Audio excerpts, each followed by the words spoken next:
21절을 보겠습니다. 이때가 언제일까요? 그 베드로가 위대한 신앙 고백을 하는, 주는 그리스도시요 하나님의 아들이십니다. 예수님께서 네가 복이 있도다. 네 반석 같은 이 믿음 위에 내가 교회를 세우겠다. 이 엄청난 신앙 고백과 하나님의 교회를 세우시는, 천국 열쇠를 주시는 그런 큰 선포가 있고 난 바로 직후에 예수님께서 이제 자기가 예루살렘으로 올라가, 예수님께서 예루살렘으로 올라가면 이제 한양으로 서울로 가면 뭐가 좋은 일이 아니고, 이 사도 바울이 이제 나는 예루살렘으로 가는데 환난과 핍박을 당하지만 나는 가겠다 하듯이 예수님께서 예루살렘에 올라가서 우선 화려하고 영광스러운 일이 아니라 죽으러 가시는 거예요. 예루살렘 올라가 장로들, 대제사장들, 서기관들 늘 예수님을 미워하고 예수님을 공격하던 저 시대의 이제 지도자들이죠. 종교 지도자들에게 많은 고난을 받고 죽임을 당하고 제3일에 살아나야 할 것을 제자들에게 비로소 나타내신다. 십자가 부활, 십자가를 지셔야 되고 마침내 3일 만에 부활하시는 이 요나의 표적, 이것을 이제 비로소 가르치시는 거예요. 베드로가 위대한 신앙 고백을 했다. 그 고백 위에 교회를 세우겠다. 엄청난 그런 신앙의 메시지가 오고 간 이후에 예수님께서 비로소 이제 십자가와 부활을 얘기를 하시는 거예요. 이제 제자들이 어느 정도 때가 참에 이 십자가 부활을 선포를 하십니다. 고난당하시고 죽임당하실 것을 얘기를 하십니다. 22절, 베드로가 예수님 붙들고 항변하여 이르되 주여 그리 마옵소서, 결코 죽게 미치지 아니하리이다. 이제 베드로의 그런 역시 그 천방지축 돈키호테 같은 아주 그 베드로의 성격이 그대로 또 드러나는, 조금 전에까지 그렇게 칭찬받던 베드로가 여기서 바로 그냥 엉뚱한 짓을 하게 되는, 저기에 주여 그리 마옵소서, 이건 말이 안 돼. 주여이라면 주님이고 나는 그분의 종이기 때문에 그대로 순종을 해야 되는데, 주님 해놔놓고는 또 반대하는, 또 죽게 해놔놓고는 이런 일이 죽게는 미치지 아니하리다. 이게 이제 어법상으로도 말로는 주님이라고 고백을 하지만 내 마음을 반대로 얘기하는 이 베드로의 어떤 엉뚱한 모습이 그대로 나오지요. 23절, 예수님께서 베드로에게 사탄아 물러가라. 예수님의 사랑받는 제자, 인정받는 그런 사람도 하루아침에 사탄이 될 수가 있는 거잖아요. 가장 예수님에게 중임을 받았던, 인정을 받았던 가룟 유다가 예수님을 배신하듯이 사람은 어떻게든 금방 사탄이 돼서 사탄아 물러가라. 너는 나를 넘어지게 하는 자로다. 천국 열쇠를 주겠다고 했는데 금방 저렇게 엉뚱한 사람, 나를 넘어지게 하는 자로다. 하나님의 일을 생각지 아니하고 사람의 일을 생각하는도다. 우리가 하늘의 것을 생각하지 않고 땅의 것을 생각하면, 하나님의 일을 생각하지 않고 사람의 일을 생각하면 누구든지 저렇게 베드로같이 엉뚱해질 수 있다는 거예요. 24절, 예수님께서 제자들에게 이르시되 누구든지 나를 따라오려거든, 주님의 제자의 길, 주님의 제자가 되려고 하면 어떻게 해야 될까요? 첫째는 자기를 부인하고, 둘째는 자기 십자가를 지고, 셋째는 예수님을 따라가야 된다. 자기를 부인한다. 자기의 어떤 욕심, 자기의 고집 이런 걸 다 내려놔야 된다. 그리고 자기 십자가를 지고, 사람마다 자기의 십자가가 있는 거예요. 자기 십자가는 뭐예요? 이게 죽는데요. 십자가는 막 목걸이 해가지고 다니는 장식품이 아니라 십자가는 형틀이잖아. 사람을 죽이는 형틀. 내가 그곳에서 죽는 거예요. 자기 십자가를 지고. 십자가는 이게 뭐 자랑스럽게 들고 다니는 어떤 그런 도구가 아니라 나를 죽이는 곳이다. 십자가는 걸머지고, 그리고는 주를 따라가야 되는, 세상을 따라 인기를 따라 명예를 따라 물질을 따라 가는 것이 아니라 주를 따를 것이라. 이 유명한 제자의 조건, 제자의 자격에 대한 말씀입니다. 25절. 누구든지 제 목숨을 구하고자 하면 잃을 것이요 나를 위하여 목숨을 잃으면 찾으리라. 이순신 사상, 필사적생, 필생적사, 아사교회생, 아생교회사. 26절. 사람이 만일 온 천하를 얻고도, 우리가 신앙생활 할 때 항상 생각해야 되는 게, 다른 사람 다 잘 되는데 내 망하면 무슨 소용이 있냐는 거예요.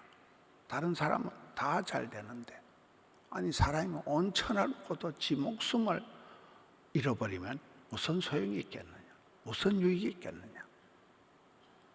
목숨이 이렇게 중요하듯이 다른 사람은 어떻게 되든지 우리가 주님 앞에서 복 있는 사람, 쓰임받는 사람, 사랑받는 사람이 돼야 되는데, 만일 온 천하를 얻고도 자기 목숨을 잃어버리면 아무 소용이 없다는. 27절. 인자가 아버지의 영광으로 그 천사들과 함께 오리니, 예수님께서 다시 오실 것을 벌써 재림을 지금 얘기하시는 거예요. 인자가 다시 오신다. 천사들과 함께 영광으로 오신다. 십자가와 고난이 있겠지만은 영광스러운 부활이 있고, 부활 이후에 성천하시고, 성천 이후에 주님이 다시 오신다는 것. 28절. 진실로 너에게 이르노니, 여기 서 있는 사람 중에 죽기 전에 인자가 그 왕권을 가지고 오시는 것을 볼 자들도 있다. 살아서 주님이 다시 오시는 걸 볼 자들도 있다는 것은 굉장히 시간적인, 이게 지금 주님을 결단하고 따라 나서라는 거예요. 시간을 미루거나 연기하지 말라는 거예요. 오늘 이 말씀을 통해서 우리가 제자의 길이 뭐냐, 베드로를 보라는 거예요. 아무리 칭찬받고 큰 소리 쳐도 금방 사람은 실족할 수 있다. 사랑받는 제자가, 인정받는 그렇게 유력한 제자가 실수할 수 있다는, 여기에 자기를 부인해야 된다. 자기 욕심, 자기 모든 것을 내려놓음의 자유, 포기의 축복, 지는 것의 이김이 있잖아요. 내려놔야 된다. 자기 부인하고 자기 십자가를 지고. 저는 이 자기 십자가를 지는 이 말씀을 보면서 어떤 권세 있는 것을 가지고 무슨 명품 가방을 들고 요술 방망이를 들고 가는 게 아니라 십자가를 지고 가야 된다. 십자가를 들고 가야 된다. 다윗이 쓰임 받은 것은 왕의 하사품, 갑옷을 입는 게 아니고 그 물맷돌 하나 들고 나가가지고 승리하는 거잖아요. 모세가 쓰임 받을 때는 애굽의 왕실에 40년 동안의 그 왕실의 로열 코스를 마스터하고 난 뒤에 그걸로 쓰임 받는 거야. 그저 실패하고 짝대기 하나 들고 지팡이 하나 들고 가서 모세가 출애굽을 이끌잖아요. 내 손에 뭐가 들려있느냐, 내가 무엇을 지고 가느냐. 우리는 십자가를 지고 가는 사람이 돼야 되지, 남들 자랑하는 거 명품을 들고 그런 자랑스러운 화려한 무엇을 들고 가는 자들이 아니라, 우리는 자기 십자가를 지고 자기를 부인하고 그리고 주님을 따라가야 돼요. 죽기 전에 주님 다시 오시는 것을 볼 수 있다는 오늘 이 말씀처럼 적극적인 결단을 오늘 지금 여기서 결단하고 주님을 따라 나서라. 이 예수님께서 이렇게 점점 더 아주 심오한 말씀, 십자가 부활에 대한 말씀을 하는 거잖아요. 제자들과 계속해서 수많은 기적을 보여주고 말씀을 물어보고 답을 하고 너희들 나를 누구로 하느냐 하고 제자들이 이제 어느 정도 주님과의 이 제자 훈련 과정이 지나가니까 예수님께서 제자들이 잘 받아들이기 어려운 십자가 부활에 대한 고난당하고 죽임당하실 것을 얘기를 하고 또 섣부른 베드로의 고백을 또 책망을 하시면서 제자의 길은 이런 것이다 가르쳐주는, 우리가 성경을 이렇게 보면 쉽게 생각하면 예수 믿고 복받고 형통하고 잘되고 꽃길을 걸어가고 영광스러워지고 이렇게 생각하기가 쉽거든요. 그냥 기복주의적인 이쪽으로. 성경을 보면 그런 게 아니고 항상 평지가 아니고 산지를 내게 주옵소서, 좁은 길을 가겠습니다, 십자가의 길을 가겠습니다, 항상 그런 성경. 우리가 너무 이렇게 쉽게 생각하는 경향이 나요. 너무 쉽게 편하게. 현대 사회 자체가 실용주의, 가성비를 따지고 실용주의를 따지고 어떻게든 재미나게 편리하게 쉽게 살아가는 방법을, 손 안 대고 땀 안 흘리고 돈 버는 방법, 그런 걸 가르쳐주는 대박 무슨 이런 것을 가르쳐 주다 보니까 십자가를 진다, 고생길을 걸어간다, 좁은 길을 간다는 것은 환영받지 못하는, 우리는 그걸 늘 생각해야 되는 거예요. 나 고생 많이 했다, 이제 지금부터는 해외여행이나 다니고 좀 엔조이하고 살아야 되지. 백화점 가서 명품 가방 하나쯤은 들고 다녀야 되지. 그런 생각을 하지 말아요. 까만 비닐봉다리 하나만 있으면 헐주도 다 들고 갑니다. 아무 문제가 없습니다. 그렇잖아요. 거의 방수도 되고 가볍고 얼마나 좋은지 몰라요. 그 명품 가방에 거기에다 생색을 내고 그걸 티를 내고 누가 그런다고 알아주는 것도 아니고 그렇잖아요.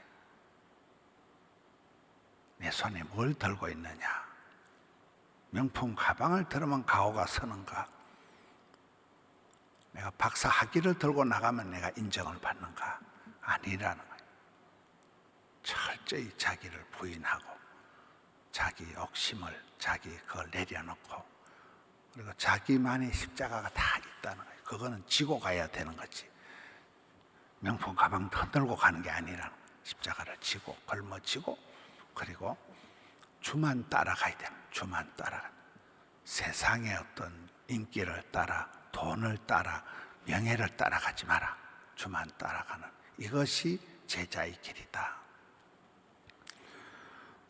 제자의 길을 묵묵히 걸어가면 반드시 나중에는 부활의 영광이, 인자가 영광 중에 다시 오시는 그 주님을 만나는 하늘의 보좌 우편에 앉는 그 천국의 상급, 영생복락의 상급, 그것을 바라보고 살아가지. 이 땅에서 내 손에 들고 다니는 것에 집중하지 마라.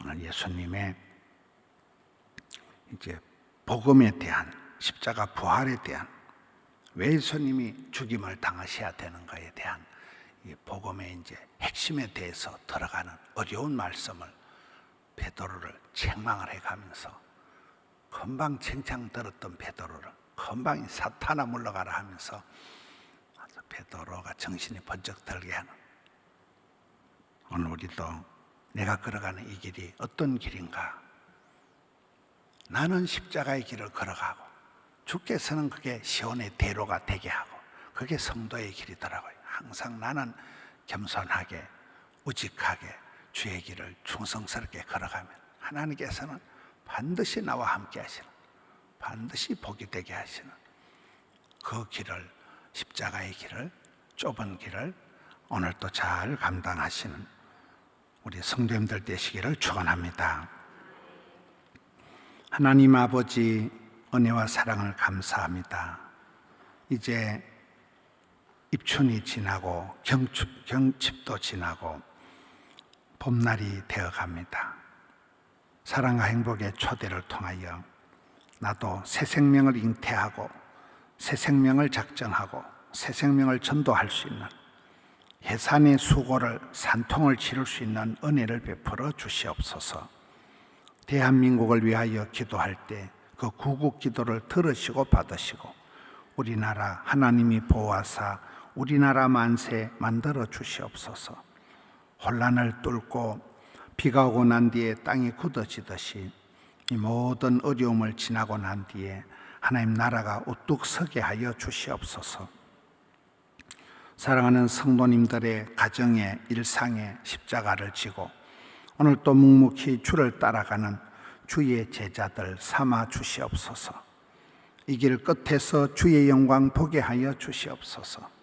이 땅에서 심령이 가난한 자가 복이 있고 애통하는 자가 위로를 받고 핍박을 당한 자가 천국이 저희 것이라 하셨사오니 주의 길을, 십자가의 길을, 좁은 길을 잘 감당하는 저들 되게 하여 주시옵소서.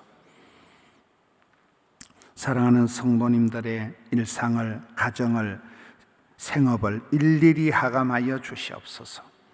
이 새벽에도 영상으로 덕천 하명 금곡에서 주를 향하 부르짖는 자녀들 주여 은혜를 베풀어 주시옵소서.